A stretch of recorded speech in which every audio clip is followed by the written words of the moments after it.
Thank you very much, and good evening. Let's try this. Okay. So the museological experiments in this talk are in a research framework that's, is designed to empower cultural organizations to connect diverse forms of culture and materiality, ranging from objects and knowledge systems to modes of representation and participation.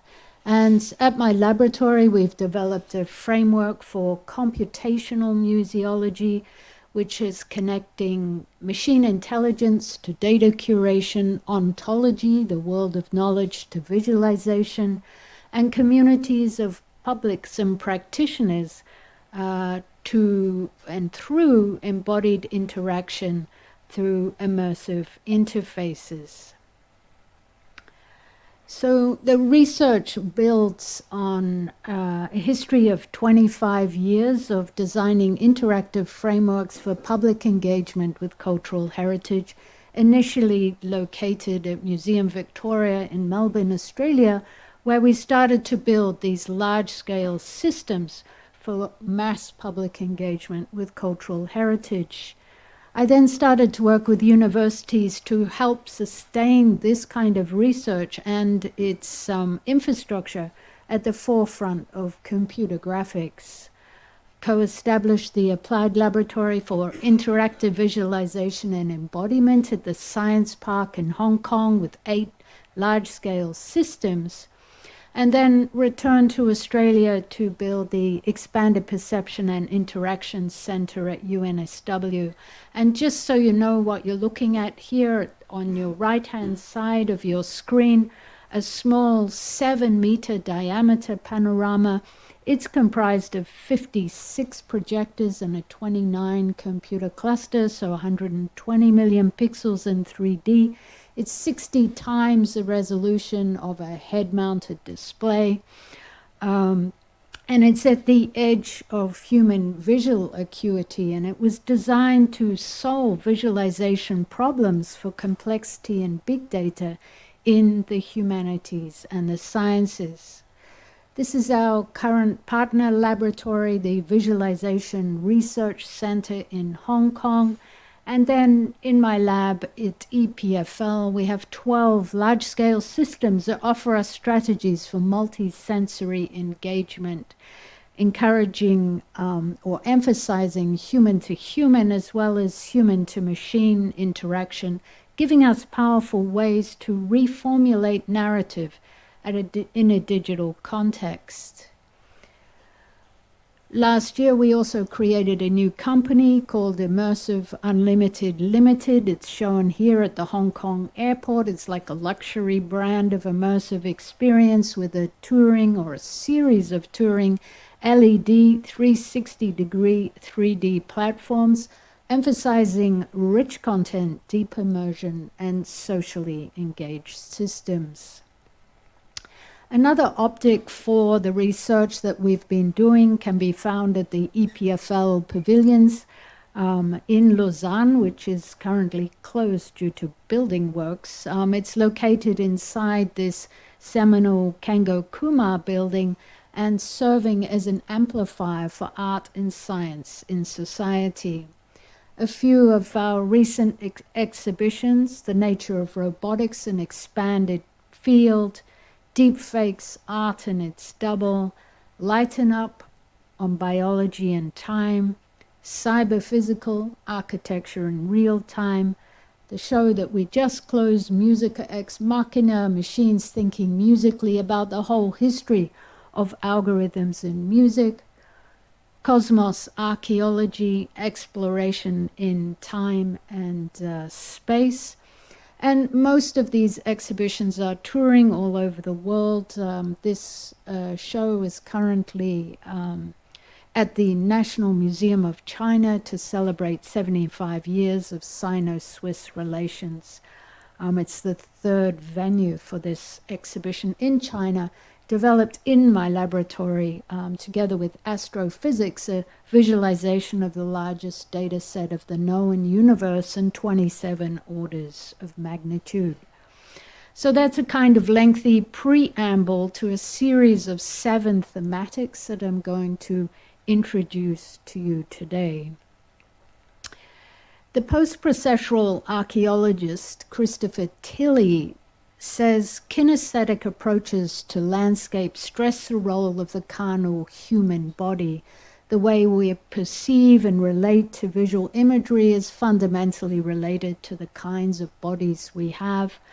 The photographic historian Christopher Pinney describes corporeal embodied aesthetics, the way iconic images transfix their viewers, and it's this embodiment theory which informs presence theory, which is central to these digital encounters. So just to warm up, the dome of the Prince of Wales Museum, or typically known as CSMVS in Mumbai, was adopted as the epicenter of an artistic exploration that specifically focuses on the ceiling architectures of Mumbai's heritage and contemporary buildings and transforms them into an urban celestial imaginary.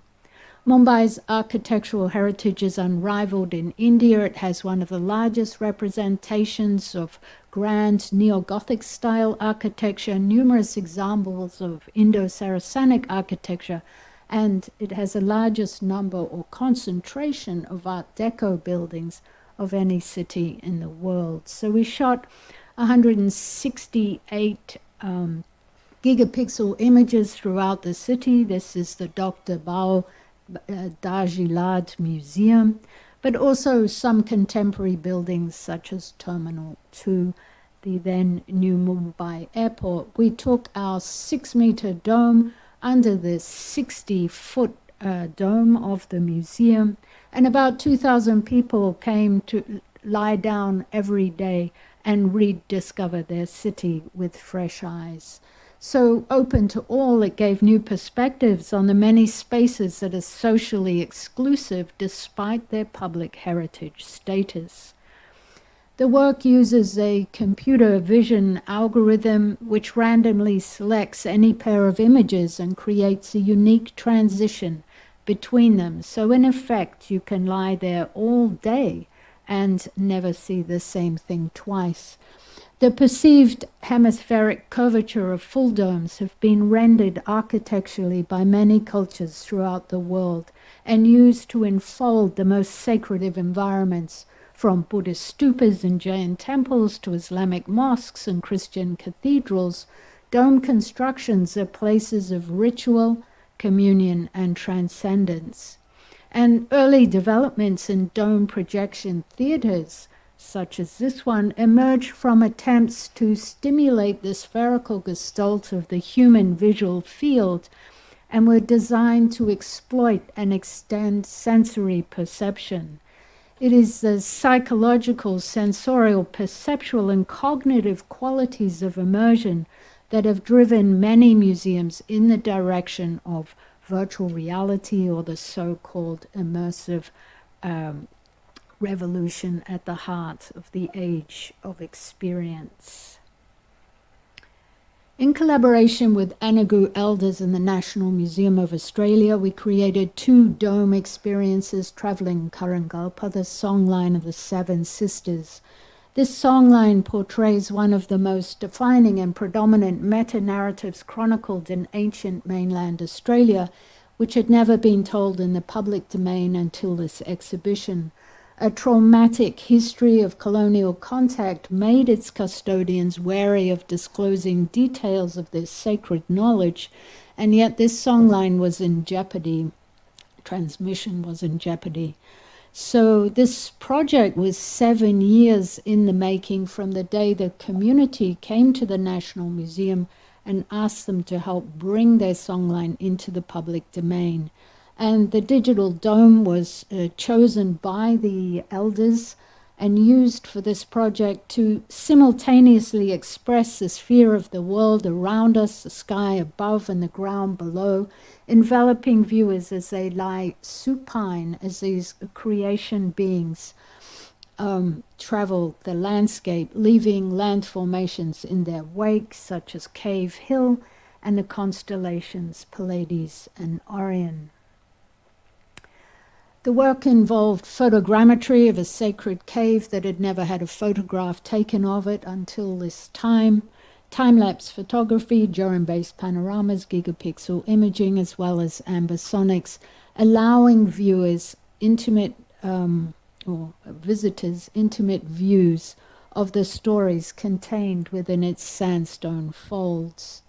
The second journey immerses visitors in a series of projected artworks of the songline made by the custodians. So these are truss grass jumpy figures, as they're called, and they're being sung off the land by the artists because they've been collected by the National Museum, at which we were able to create photogrammetric records.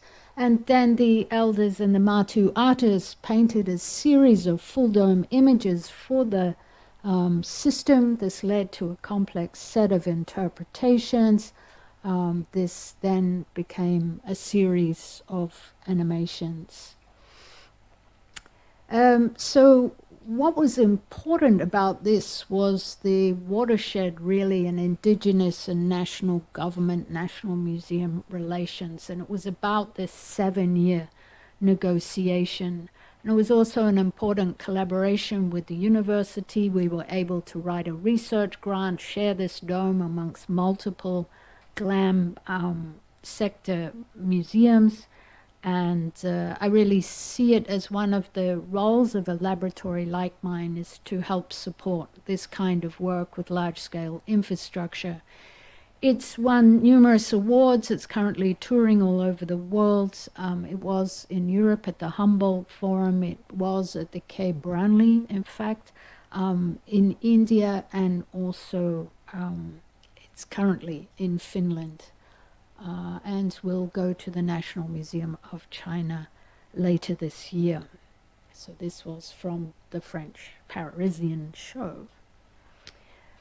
So, iconoclasm, looting, warfare, natural disasters, not so natural disasters, mass tourism, climate catastrophe, they all act on heritage with increasingly frequent devastation, and the digital remains the only mode of access in an era that's characterized by heritage at risk.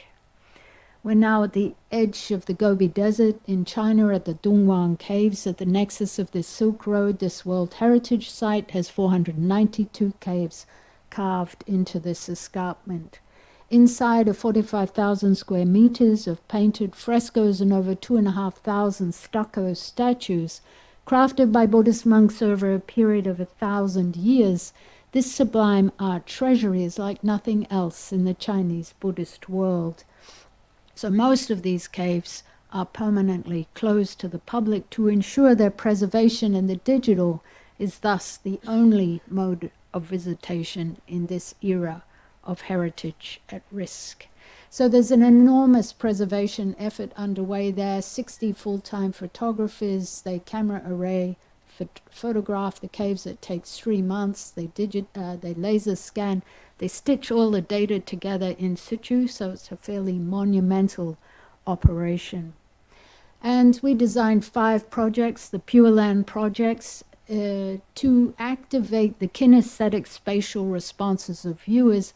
They also give us important insights into how these interfaces operate in the museological domain. So originally conceived for Art Basel in Hong Kong, the wireframe from the laser scan is printed on the walls of this exhibition booth at 1-to-1 scale, and the visitor is using this tablet like a window on the world. It's technically augmented virtuality. It has 3 noteworthy qualities: the way that it harnesses socialization around a single screen. It's not about everybody getting their own device. It's very much how you harness this activity, which is the core of the museological experience. Multi-generational interfaces, young kids, middle-aged ladies, grandmother and grandchild. Grandmother abandons the grandchild and takes off with the screen. Non-ageist systems, very important. And the third most noteworthy quality is this: the wife, she takes the iPad from her handbag and she films her husband's experience as if they were really there. It was reformed in a full dome as an interactive experience for all the delegates at the World Economic Forum. It's a pyramidal cave, so in fact it perfectly suits the full dome. And again in 360 3D. Indeed, the single data set then went on to create 5 completely different museum installations which have toured the world and have been seen by millions of people. So it's this malleability of digital data that's one of its intrinsic qualities. Digital twins. This is about the application of high-end technologies to the world of art and architecture. The terapixel panorama is focused on a Swiss national icon, the painted panorama representing the Swiss Battle of Confederation of 1476, where Confederate forces defeated the opulent Charles the Bold and his Burgundian army. It was painted by a German artist in 1893 alongside 40 members of his atelier. It's one of 4 major painted panoramas in Switzerland, including the oldest panorama in the world at the bottom, the panorama that represents Thun. We're currently in a bid with all the panorama owners in the world to list this media type as the first immersive media format with UNESCO Memory of the World. So our panorama was commissioned by Swiss businessmen. It was shown in Zurich and in Geneva, but only for a total of 7 years. It was at the tail end of the great panorama tradition. The rise of cinema overtook panoramas as the medium for mass entertainment. So, 7 years. It was abandoned. It was rediscovered in the 1990s, and a conservation effort began in 1997. It took 6 years to conserve the painting. It was re-erected eventually in a panoramic rotunda, and it was floated on the Lake of Merton in a box built by the French architect Jean Nouvel for the Swiss National Expo in 2002. It was then returned to obscurity, and in fact that means that in the last 120 years it's just been shown for 6 months. So we rescued it from the military storage facility in the Alps, where it's been languishing for the last 20 years. It's 3 rolls like this. They weigh about a ton each. It's 100 meters long, 10 meters high for each roll, and we took them to the laboratory. We built a series of motorized platforms, the first of which was for conservation, spare rolls, hand rolling the canvas because you couldn't mechanize that for security reasons. So we did 3 months of conservation, and then we built another rig for being able to image the panorama using a phase 150 megapixel IXH camera. And we took 27,000 images to create a 1.6 terapixel image, and this turns out to be the largest digital image ever created. In fact, it's double the size of the second largest image, which is of Kuala Lumpur city. So if you happen to have big paintings, we definitely have the kit to do the scanning. As you might know, a historic canvas like this is not flat. It's a hyperboloid shape. So, of course, none of the stitching softwares available will stitch this together. So we had to write the software that was able to align the full image together. At full resolution, this is what it looks like. And the final is staged in our 360 3D system. It's 1/3 the size of the original painted panorama. But it's fully interactive. You can zoom into major detail. It's augmented with 33 channels of sound. So this superfine resolution allows participants to zoom into this materiality of the painting more than the naked eye can see. In the traditional viewing of such a painting, you are always 10 meters away. So it's completely a radically new optic. We've developed a smell necklace. This releases 12 synthetic smells. It's a collaboration with a Swiss fragrance manufacturer called Firmenich. And the necklace, the hardware, comes from a Chinese company called Cette, and we wrote all the software to turn this into interactive context. So you have to start to imagine what's in this painting as far as the full smell goes. It's horse manure, sweat, blood, fear, the smell of canvas, the smell of oil paint, and so on. So these are all the different smells. This is the smell map for the entire painting. These then run in real time as you go around. This was from a small installation recently at the Geneva Film Festival, where you can see people's reactions to these pungent smells. Similarly, a multi-layered soundscape with hundreds of Foley sounds for a fully interactive sonic environment. And then a series of volumetric videos with reenactment performers and original weapons. This is an arquebus, so filmed like that, and then it's a full 360-degree 3D movie. This is the infamous looting scene regarded today as a pinnacle of success of the Confederates over the Burgundian kingdom. The fleeing Burgundians left behind all their treasury, and many of the objects that you see in these scenes are now collected into Swiss museums today. We did, obviously, volumetric video of reenactment looting, and that then appears to augment the scene. Right. And then with objects, we scan them with our robotic photogrammetry tool, and all of these objects are also augmented into the scene of the painting. This one coming from the Bern Historisches Museum. We shot a gigapixel image on site to be able to compare the painterly perspectives. You can't do this at many cities in the world, but you can do it in Switzerland. Not much has changed in this landscape. And so it's able to compare a huge shift, actually, in the painterly perspective.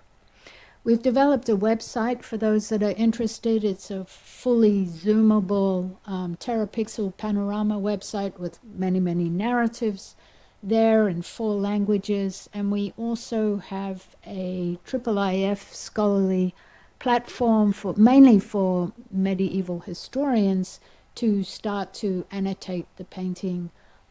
They can cut out and then link it to all the original sources that start to describe what really happened in these events.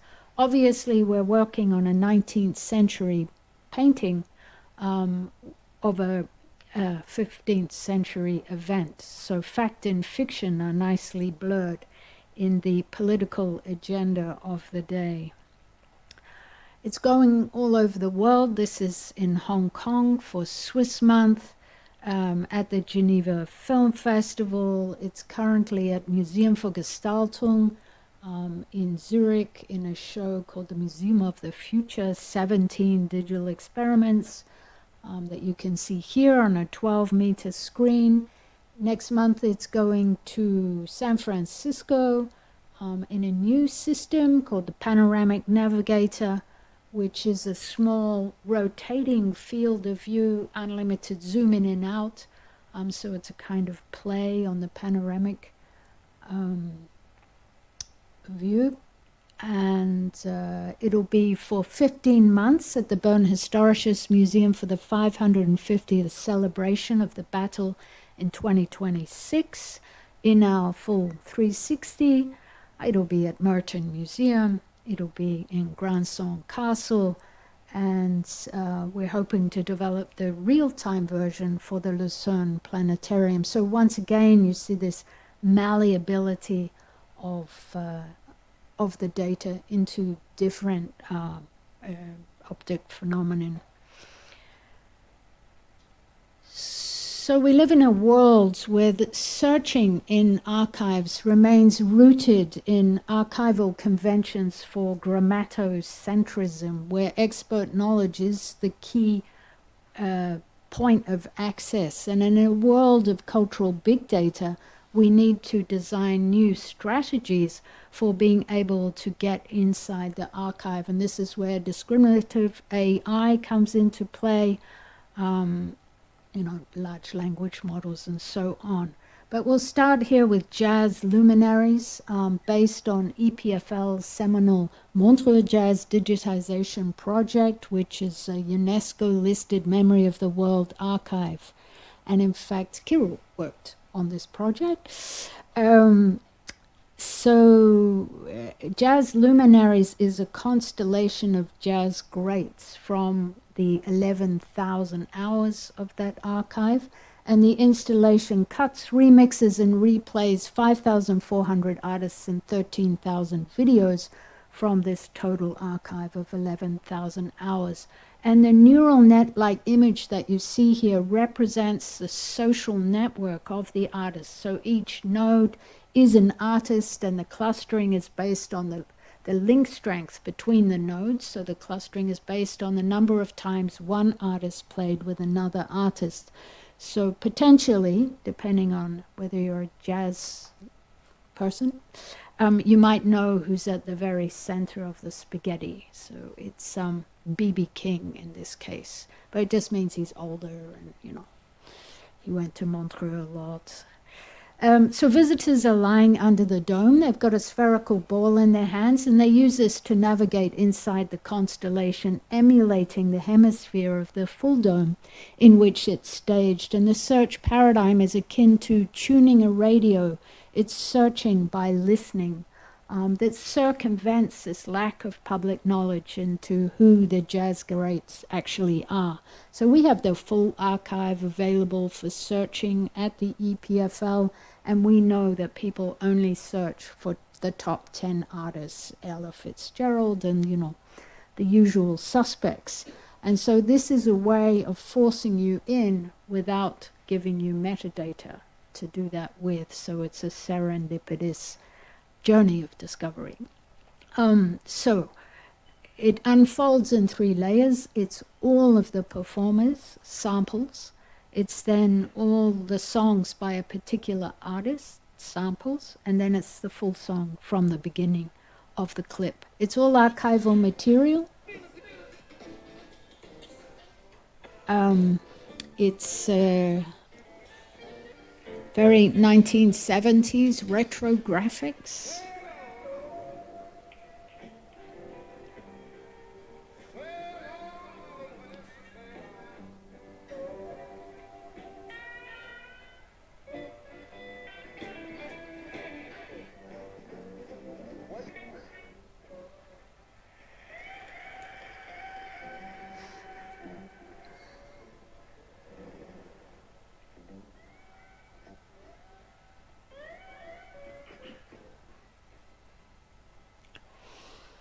So in this next project, Narratives from the Long Tail, we're developing interactive frameworks for more than 200,000 hours of archival video from 4 major collections in Europe, including the International Olympics Collection, Swiss TV, and the Eye Museum in the Netherlands. So we're here using machine learning and computer vision to either transcend or entirely replace somewhat absent metadata. And we use these computer vision type techniques to create narrative coherence across the spatial, temporal, social, affective, and aesthetic vectors that are contained inside these massive archives. These are clips from the Mutoscope and Biograph collection. It's actually the oldest film archive in the world, the Eye Museum. For RTS, 120,000 hours of video where machine learning is used to extract geospatial and thematic material directly from the archive, and using this as a navigable framework for the whole of Switzerland. And here for the International Olympics collection, a pose matching work where motion vectors are extracted from the archive, and users strike a pose on a tablet to retrieve all the associated clips with the same pose. Moving from, let's say, discriminative AI to generative AI, which has definitely captured the public imagination and continues to offer opportunities for museum in a wide range of engagements. This is one example, the Geneva Public Portal to Anticipation. It's an initiative to engage global publics with emerging science, the Science Breakthrough Radar, which has been compiled by 2,100 leading scientists globally. This science diplomacy initiative is currently a major installation at the World Expo in Osaka. So there are 150 scientific topics contained within the radar, the 65,000 qualitative words. And we take this science resource through a generative AI process, and Mikhail worked on this one. So across 196 countries, large language models and text-to-image generation models are harnessed by the public to create visions of the future located at 5, 10, and 25-year time horizons. So over 4,000 people are using this system every day, creating and curating nearly 3 million stories and images, crafting futures guided by their own choices. So they use this touch table, there's 5 touch tables to create their personalized narratives. They choose these somewhat obscure scientific topics from the radar. We engage with human and non-human discourses. They choose the time period that they want to affect, the domain in which they want the future to be represented, the emotional state they associated with the future, and a cultural reference. So we don't have time today to go through these 3 million images, but just to give you an example, obviously emotions linked to the future are necessarily going to include anger or fear or sadness. So here is one example. It's Alyosha of the Lunar Gardens, eco-regeneration and geoengineering combined with the orbital environment. The time frame is 25 years in the future. The entity is non-human, the domain is science, the emotion is sadness, and in this case the country is the Russian Federation. All the stories associated with this are kind of within that domain of speculative futurism, part science fiction, part fact. They can also generate or curate all of the images across this vast data set, allowing them to investigate relationships and sets of images across all of the topics. So the portal is an evolving dialogue that reframes speculative futures through cutting-edge science. Uniquely, is inviting citizens to actively explore complex scientific ideas by imagining and shaping alternative social, cultural, and technological scenarios. In public, speculative futures offer civic empowerment, creative agency, cultural dialogue, and educational value. And we track every single touch point on the table, so we have millions and millions of data points which we stream and visualize on a website for correlation and analysis. And we also delve even further in personalized evaluation, engaging participants in explicit expressions about this future. So we also have thousands and thousands of responses across 20 questions. We haven't got to the end of the World Expo yet, but the results are very affirming and in some cases intriguing. I guess most importantly, the data supports the idea that the portal stimulates 89% of visitors to take an active role in shaping the future. Moving on, the theoretical framework for the next section lies in deep mapping or Carter criticism. We need to reconceive the map as moving, embodied, technical, social, and emotive. And we have opportunities to create alternative visual solutions to the specific problems of depicting and describing places and time. And conceiving of maps through a deep mapping schema posits that they're never fully formed, that they're not static, and they emerge through navigational processes where everything is on the move. So the Atlas of Maritime Buddhism charts the spread of Buddhism from India through Southeast Asia and the South China Sea to China, up to China and Korea and Japan. And this research and exhibition series has profound contemporary relevance to the socio-economic and political transformation of the world, while far-reaching enterprises such as Belt and Road reactivate overland maritime and trading routes around the world. The Atlas counterbalances prevailing narratives that have neglected the importance of Pan-Asian maritime countries and Buddhist entrepreneurship in the expansion of trade from the 2nd century BCE to the 15th century CE. The spread of Buddhist doctrines from India to China triggered a profusion of cross-cultural exchanges that had a profound impact on world history and its complex processes involving multiple societies, diverse groups of people, including missionaries, itinerant traders, artisans, and medical professionals. Buddhism was spread both by sailors who took with them votive talisman, and intrepid monks from China and present-day Indonesia played key roles in the exchanges between ancient China and India.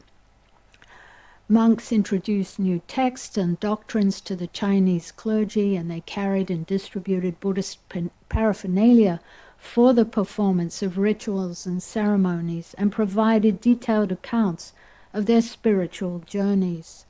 So our atlas starts in the rock-cut caves of India, and the aim was to build this deep mapping schema for all of the data. So we did 5 years of field work, hundreds and hundreds of sites across 7 countries up until COVID came along. We were right in the middle. So thousands of locations recorded with 3D panoramic stereoscopic imaging and spherical video and gigapixel images. So we're shooting on this very rare analog camera. I can tell you why we don't shoot on digital if anyone is interested. It rotates in 360 degrees to create this left and right eye image. This is the Shwagadam Pagoda, the most revered site in Yangon in Myanmar. The mist-encapsulated Borobudur in Indonesia, the far-flung 1st to 3rd century site at Sarnati. These elaborate sculptured panels depicting King Ashoka, who transformed India through the written word. He was a Buddhist king or convert. The earthquake wrecked Bagan with its plain of 2,000 stupas adorned with scaffolding here to prevent these giant turbans from falling off during the earthquakes. Anuradhapura in Sri Lanka, this is the largest big stupa in the world. Here on the left-hand side, Buduru Wagala, you can see the tiny photographer. And on the right-hand side is a lotus pond at Polonnaruwa. Gilvahara, also at Polonnaruwa, with the best examples of Sinhalese architecture, and Monsoonal Ayodhya in Thailand. So many, many, many locations. We also shot spherical video to represent contemporary pilgrimage throughout the regions. We did ambisonic sound recordings of this, also to supplement archaeological and historical data. And photogrammetry also became a vital component of the capture process at many of the site museums and also national museums. So this is Jayavarman VII from Angkor at the National Museum of Cambodia in Phnom Penh.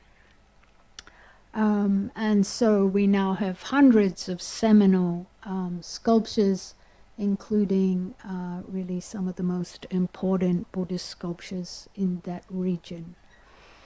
This has resulted in a permanent museum. It started out as a temporary museum. It's had 7 million visitors so far at Foguanshan Monastery in Taiwan. Classic narrative exhibition making, dealing with the core themes: architecture, monks and pilgrims, the spread of knowledge, the spread of iconography in time and space. The tension between the real and the virtual is staged here. We have a 12-meter panoramic system for navigating across to all of these sites in 3D. So eventually we'll get there. So there are hundreds and hundreds of sites. So these kinds of works are very open-ended. You can really spend many hours in them. This is actually video footage, mostly it's stills, up in Bihar. This is at Sanchi, the oldest Buddhist site in India. We shot a lot of rock-cut caves. We have eye domes, hemispherical systems for being able to rotate inside the image. We also do that for this spherical video material. We have a linear navigator to move through, in a spatial sense, all of the panoramas, and the images are reframed in a number of ways and viewable, of course, in different devices, including your mobile phone. And we're just about to embark on the building. The building is already under construction on that white dot there. This is at Nagarjunakonda, which is a very important Buddhist site in India. And there is a stupa has been built there. It's really an initiative of the Telangana government to harness Buddhist tourism in the south, really, of India, or more down the south, because the well-established Buddhist circuits, which are very lucrative in northern India, around Bihar, are spreading to the rest of the country. So it's a 3,000 square meter museum that we will build there. And just to finish, over the years we've developed a whole range of works with performers, composers, musicians, choreographers, theater directors. We don't have time to go to many of them today, but we're very interested in the strategies of bringing the audience onto the stage and the kinesthetic relationship with protagonists. So this is a recent work that we created with the British choreographer Wayne McGregor. It's a post-cinematic installation inspired by the live work Deep Styria that refracts, evolves, and reimagines the work's conceptual DNA as a startling, original, new form of experience. It's in our touring LED system. It's just closing in Venice. It was at the Venice Film Festival and the Dance Biennale in Venice, and it's now moving to London. It involved over 20 photographers dancers from the UK and Hong Kong, and we captured them in a whole series of ways: stereoscopic filming, photogrammetry, motion capture, spherical video. These are the performers on a very iconic place in Hong Kong, which is the helicopter pad on the Peninsula Hotel. So here you can see some of the video footage. There are 5 interactive works and 1 movie shown in this particular ensemble. So here the arrested motion of these performers on the Peninsula Hotel. So I mentioned before the Museum of the Future, and I'm just going to show a few works that we created there. The first uses marionettes from the renowned Dadaist artist Sophie Taeuber-Arp, and they were created for the 1918 production of King Stag, and the play was updated at that time to take on it was a humorous play on psychoanalysis, and these objects are key objects at the Museum for Gestaltung in Europe. So we created a series of photogrammetric models, and then endowed with geometric bodies and mask-like faces, they were designed to draw out the highly strung characters that they play. These dancing, prancing figures reflect the tensions of the age in which they were created. And in animating the avant-garde, the hands of virtual puppeteers are used to define the script between the marionettes, the human body used as the interface where the puppets themselves are given agency in real time, reenacting a gestural language. The scene echoes a lost performance, weaving a narrative tapestry that ties the past and the present into this kind of hypnotic performance and interplay with these virtual doppelgangers. Double Truth 2 is a circumambulatory system for a series of photogrammetric models of significant objects from Bihar Museum in Patna, India, spanning Jain, Hindu, and Buddhist traditions. And in this human scale viewing platform, each of the 19 sculptures are revealed in a one by one in a dynamic temporal sequence. Meanwhile, the reverse rotation of the platform, which you'll see in a moment, reveals unexpected materialities. Icons melt, fragment, and refold through a series of computer graphic transformations and parametric visualizations. And the geometries of the digital transcend the original visible and material properties. And it's really a meditation on the 2 truths from Mahayana Buddhism to do with the mundane and the absolute. And this work is on its way to the Biennale in Bihar. And here we see the architectonic costumes of the Bauhaus designer Oskar Schlemmer, and they were used as a re-embodiment of the form, if you like. When combined with motion capture and generative AI and triadic triptych, we reimagine new outcomes for choreography and costume. And while Schlemmer had translated bodies into volumes, we translate images into motion and material through these systems. Motion capture, as we know, renders the body as data, and generative models then transform that data into evolving choreographic scores and speculative costume typologies. What began as an image returns as action, performed, iterated, and rematerialized on the moving body. And this really is the end. Yes. So I mentioned deep fakes from the pavilions. Originally, the exhibition at Museum for Gestaltung was really looking at these themes as well, how today's technologies coalesce to replicate cultural artifacts with ultimate fidelity. And I'm pleased to say that this exhibition has become a book, which I will be able to share with colleagues here in Paris later next week. But I thought just to show you a few slides from that, and also to give you some theoretical framing for the works which are in it. So deepfakes investigates how algorithms in computer vision reperform and reprocess the digitally visible.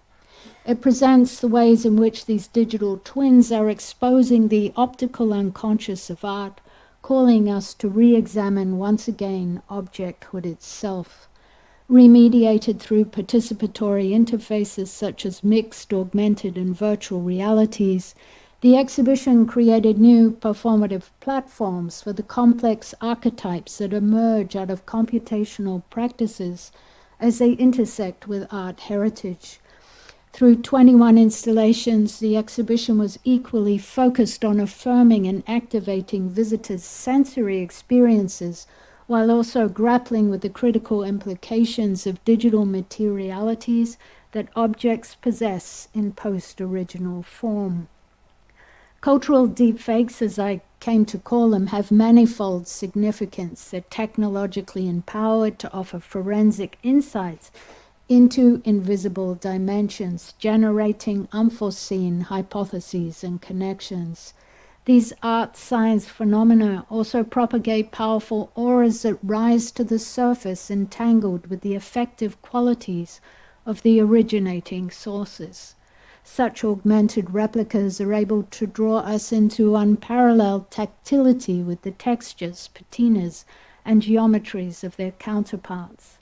With its propensity for peripheral vision, machine learning has amplified the possible futures for curatorial and artistic practices, antagonizing outdated notions of authority, authenticity, and access. These practices are generating perpetually new archival entities, concurrently formed and formless. Digital facsimiles also decolonize matter as they defy hegemonic narrative, helping to liberate things from their colonial entrapments, confronting authoritative discourse, historical sedimentation, and contested social relations. In cases of heritage at risk, as I mentioned, due to warfare, iconoclasm, and climatic catastrophe, digital copies have enabled communities to become more resilient to loss. They also provide reservoirs of cultural memory and instruments for those on the margins to speak back to their oppressors. Encryption of digital counterparts in place of originals is exploding systems and codes of ownership, custodianship, and repatriation. The accumulation, or meanwhile, the accumulation and exploitation of digital patrimonial and cultural capital by technological elites unnervingly reenacts colonial constructs. Synchronously, new forms of cryptographic control, such as NFTs, are being enabled for this networked circulation of art. Promoting the blockchain as a potential dominion of arbitrary value is a hallmark of the intensification of late capitalism's newest investment for its enmeshed cultural objects, rather than, we could say, their deep deappropriation in the commons. And deepfakes art in its double was a cumulative narrative that embarks on these cross-cutting themes, traversing the simulacrum, mirror worlds, digital twins, cryptocurrency, and machine intelligence, while engaging with mimesis, reenactment, memory, and decolonization. The exhibition's installations cycle us through some of the antithesis around which the history of art has been circumscribed, as postmodernism recedes, taking with it the assumed meaning of things. Cultural deepfakes have become a central pivot for this dialectic. Thank you.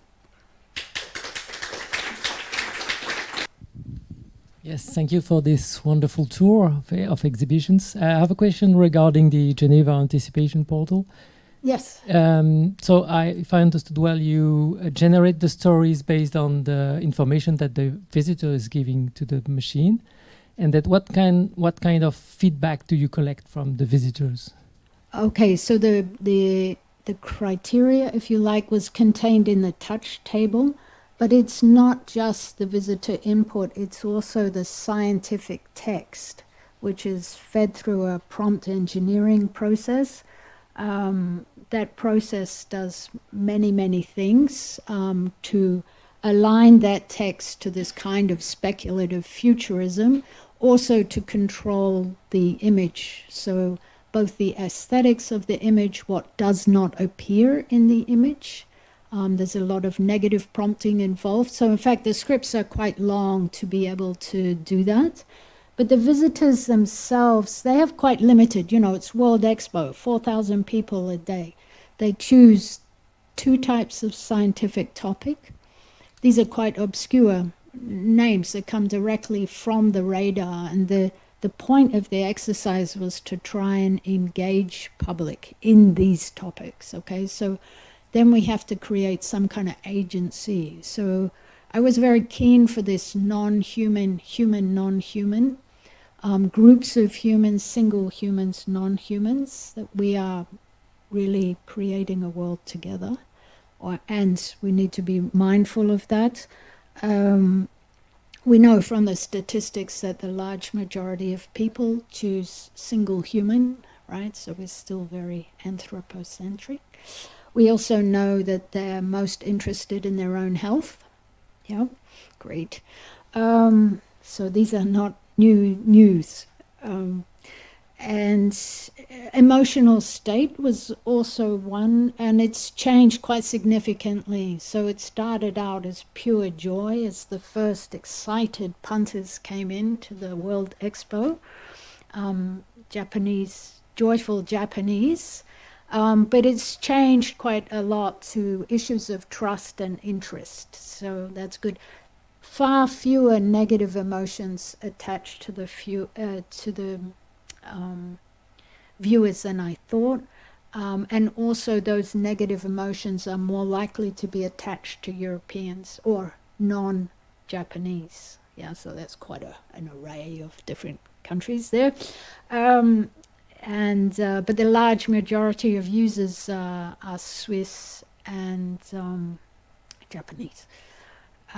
So we're beginning to learn a lot about preferences in relation to the future. I think what's maybe more important is that this installation will tour, and we're about to take it to China, Hong Kong, and it'll be translated into simplified Chinese and Cantonese. It will then go to India, so it'll be in Hindi and Canada. Every time we do that, we have to generate 60,000 new images to ensure that the cultural references associated with that language are embedded into the image. So it's a bit of work, actually.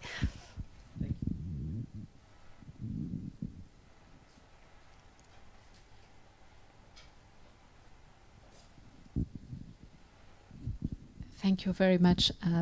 My question is probably naive, but I wonder why you work so much with China and India in particular.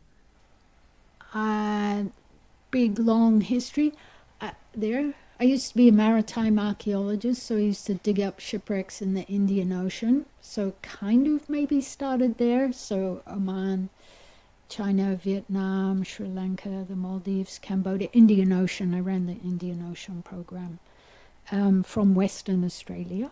So, and then I was living in Hong Kong. I was invited to India to build an artwork in 2025, actually for France-India year, and the celebration was in Lille 3000. So that was the first work that was built in India. Ultimately, I didn't show you this work, but it had a massive life, and it's now a permanent museum in India. So that kind of history means I keep getting invited back. And then living in Hong Kong for many years. I lived there twice, had a big laboratory there, continued to have this very strong relationship with the lab there where I'm a visiting professor.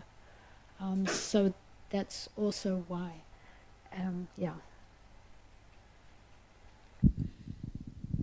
My question was more about why is there a political interest in such new technologies applied to heritage in China and India in particular? So yes, actually. So the Chinese government have a major emphasis on cultural heritage. It's quite nationalistic. But even at EPFL, 3/4 of my master's students are Chinese. And they're all computer scientists, so you can't get into EPFL unless you're a computer scientist, but they all have abiding interest in cultural heritage. They don't want to go and work for PricewaterhouseCoopers, they want to do this. And that's very different to European students. European computer scientists don't have the same interest in their heritage, really. So that's certainly one thing. We saw that massive wave of building of museums in China, let's say 10 years ago, 15 years ago, big boom. That boom then moved to the Middle East, and let's say it's still going on there. But the new boom is just about to happen in India. It's really massive. So these, and they are all interested in digital technologies. The politicians are interested in digital technologies, the creative industries, art and tech, and so on. So there's a lot of emphasis and possibilities for funding, I think, both within the universities and for the museums themselves. So yeah, there's certainly possibilities to do things there, which may not be so easy in Europe, actually. We have a 4.5 million euro grants with Hong Kong at the moment in future cinema systems, all about making cinema social. And that's where this touring LED frameworks come out and spin-off companies, and that's that kind of world, and there's funding for that. But I think you have this in France. There's a real, seems to be, I mean, from an outsider perspective, seems to be a lot of emphasis on this cultural industry, creative industry, immersive tech and culture. But yeah, how it's done, that's different. Yeah. I hope that answers your question. Maybe I wanted to ask you a question that may be somehow related, which is the question of how do you do that in terms of first funding? Is each one of these projects several million euros or francs project, or are there smaller? It's difficult to figure out if there are big projects, small projects among the ones you showed. Sure. And I was also interested in terms of skills. You mentioned obviously computer scientists, and we can all see that there is a lot of computer science, but there is also a lot of design, a lot of art in what you showed. So what are the skills that you need to gather to do that? So to answer the first question, it's a whole spectrum. Goes from almost no money through to a couple of million. I mean, the Merton Panorama, the big panorama project, This was expensive. I mean, we had to build motorized platforms and things. It took 2 years to actually get that all together. On the computer graphics side, it's reasonably light. There are obvious things to do. But in the pure mechanical side, it was quite tough. We get research funding, mostly, but we also get commissioned work. And so we will make things for people on occasion. In terms of the team, if we talk about a work like this one, right? We had to model photogrammetry, model all of the puppets. We then had to rig them all and make them articulated, whole separate process. We then had to import them into a game engine and make all the interaction work. It's Leap Motion. And that whole project was 50,000. So it's not so bad. But yeah, we've done it before, you know, we know what we're doing. In terms of, the types of projects, we work with lots of scholars. So we have military historians, we have Buddhist scholars are all attached to this project, different types of scholars, film scholars. It just depends what the project is, and they are informed by and usually in collaboration with those people, and those people might come from the museum. So it's really highly collaborative. It's not like we're sort of remote from these processes. And to write reasonable multidisciplinary or interdisciplinary grants, you need everybody in the mix to be able to do it. In terms of design, I mean, yes, for a website, yes. For this kind of stuff, no, I can just do that. But for screen design, yes, we use designers. For mechanical design, so engineering with bits of metal and stuff, we use engineers, designers for that. But we conceive everything that gets built. Yeah.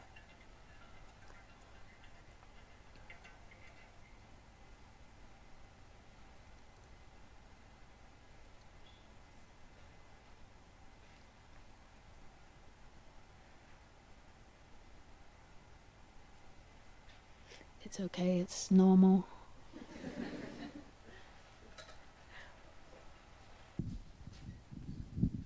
I'd like to ask you the question, why an analog camera for right. the Deep Maps project Okay. and not a digital one? Thank you. Okay, I'll show you this camera because it's a real jewel of a camera. So it's by a Swiss company called Cette. They're very famous because they built the VR round shot, right? A panoramic camera that rotates around. And they've gone to wide format and they're all digital now. There are only 4 of these rigs in the world. We own 2 of them. Nobody would be crazy enough to do this. So you've got 220 film in each canister and a slit. So it's rotating the film in front of the slit to expose it. What it can do, which a digital rig, equivalent digital rig cannot do at the resolution that we require, is rotate fast. So this takes about 6 seconds, right? There's still a long time when you're shooting stereo because anything that moves is blurry. Most of this stuff is on pilgrim sites, so it's chaos in general. Very, very busy. So so that's why we shoot on this. Our digital rig, which we also have, uses a technique of filming. So you've got 2 cameras again. You've also got a slit, but we're running film. We're shooting film, and then we extract a row of pixels for the left eye and a row of pixels for the right eye. and then we can create this stereo pair. When you stitch all those little rows together, you still don't achieve anywhere near the resolution that we can get out of a film camera. The problem with the film camera is there's no film stock left. So there are 56 rolls of Provia 220 sitting in a fridge in Hong Kong, and that's it. But actually they're out of date, and so it's too risky to shoot. If you're shooting on a camera like this, and we have wonderful anecdotes of traveling with a fridge to keep the film cold, of going through every single security port in all sorts of countries, you know, where they want to expose the film, they want to pull it out of the canister. And then you're traveling, you've, you know, spent 8 weeks in Burma or something, you've got a massive bag of film, hundreds of sites, invaluable, big effort. And you've got to get it safely somewhere. So at the end, because of all the E6 processing was dying out in the last shoot, I was going to Japan, to the headquarters, to get it processed. And then, of course, you don't know what's gone on. I mean, there's many crazy things have happened with these cameras. We shot a big project in Turkey, and we took this nice camera into a hammam to shoot inside a hammam, and the temperature in the hammam melted the glue on the back of the camera. The mirrors fell off, so it was just shooting whatever. And it was only my anxiety that said, we better go and test some film. We better test it. We'd been shooting for 10 days to discover that the mirrors had fallen off.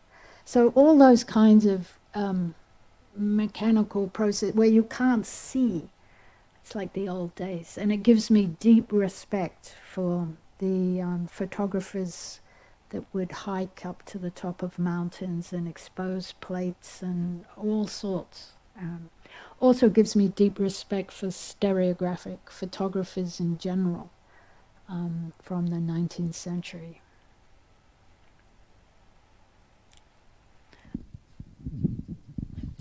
Hi, Professor.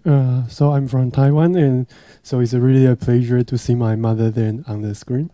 And my question is, when you are organizing exhibitions, what are the specific professional fields and or areas of expertise for each role in your team? So as you say that in China, there are lots of students who studying computer science are interested in your fields. Yes. But in your team, do you have other kinds of students from other fields? Thank you. Sure.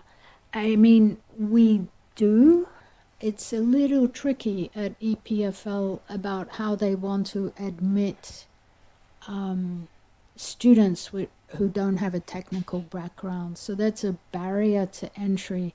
So the way we supplement that is with senior scientists that come and research assistants who come and experts who are associated with the lab, but they're not necessarily students. It would be much more diversified, and we tried really hard, but it's going more and more to the hardcore computer science spectrum at the moment.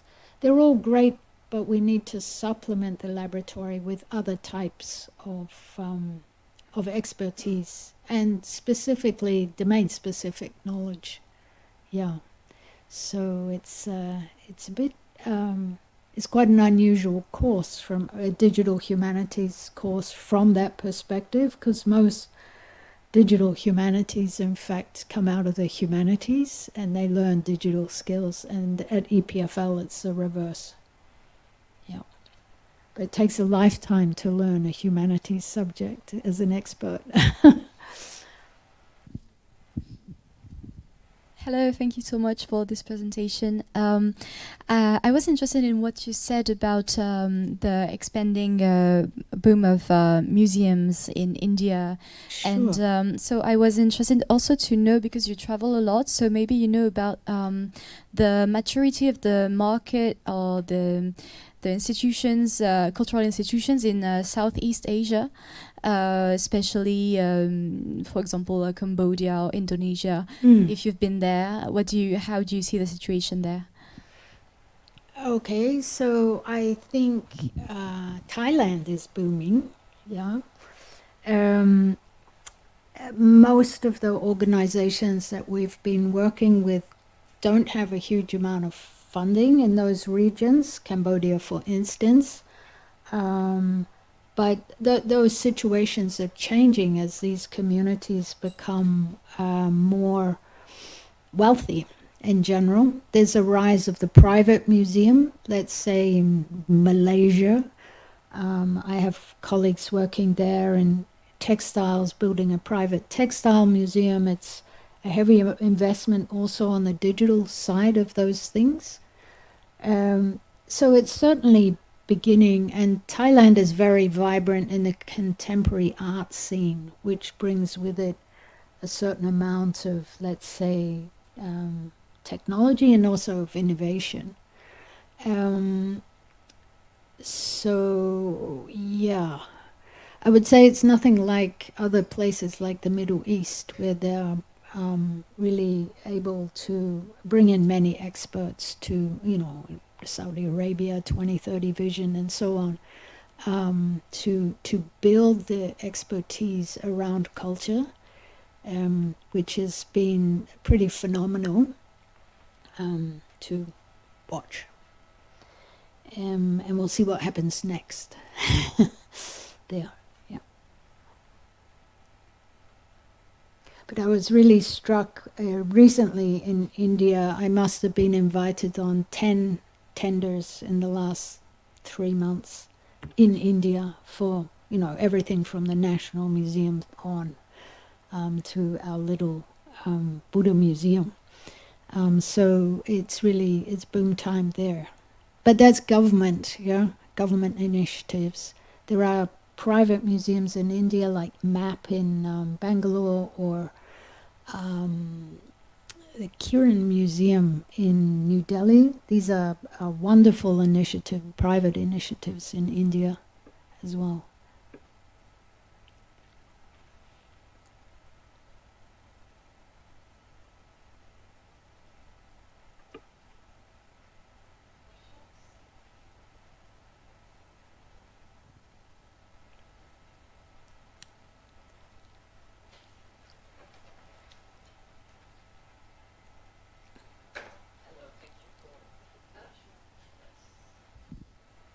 Thank you for your presentation.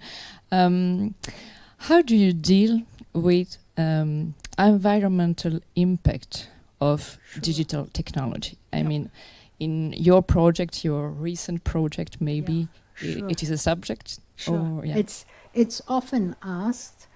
I mean, there's many things to say about the museum and exhibition complex, which is very environmentally impactful. I think if one looks at the World Expo project, how much was the cost of the generative AI and so on and so forth? Someone estimated it was the same as a one-way flight from New York to Osaka. So there are ways to quantify things, but those ways are only becoming apparent, especially with the generative AI world. With the preservation of heritage, the representation of material, with the long lifespan. So typically these machines are in museums for 10, 12 years. It's not a high churn rate. Once they invest, they spend a lot of time with it. And they can make 15 shows in a machine like that, as opposed to building 15 shows, which has a massive footprint environmentally. So until we can really start to equate all the different things equally, it's hard to know. But certainly all of the way we live has amazing environmental, the destructive forces, so we should be very careful about what we undertake and for what reason. Yep.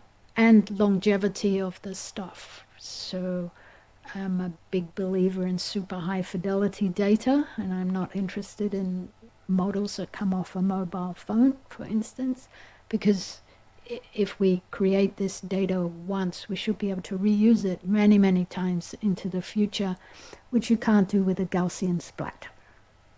So, yeah, so it's all of those things in one box, which needs to be defined. Yeah. Thank you. Also, low or sort of small models for machine learning is another big area of development.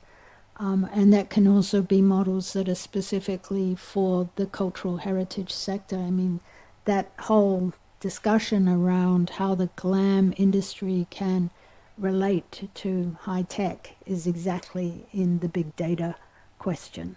Yeah. So they're sitting on a massive resource there.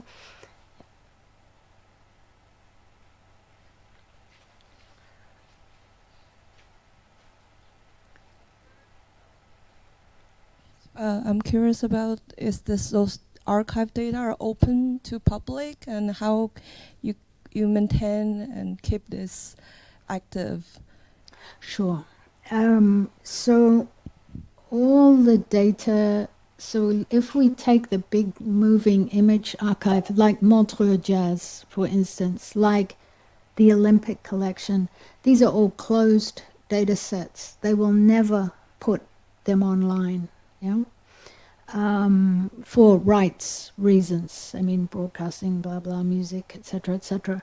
But what they can do is they can show them within their premise. So they can show them at Montreux. They can show them at the IOC museums and also all of the other places that the Olympics goes. So they have very limited repertoire, but that's why they're so keen on these formats, because they have no other outlet for it. Then there's another type of data that we create, but I sign a license agreement when I make data, doesn't matter who for. That means the custodian of the real object owns the rights to that data. Yeah?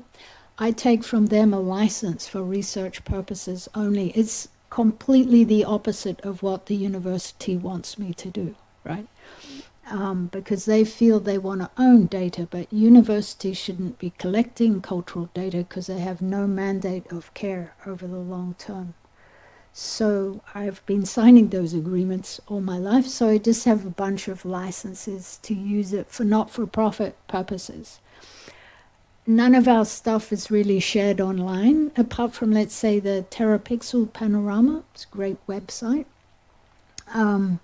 And that image, well, it's not quite yet, but it is in the public domain. Yeah.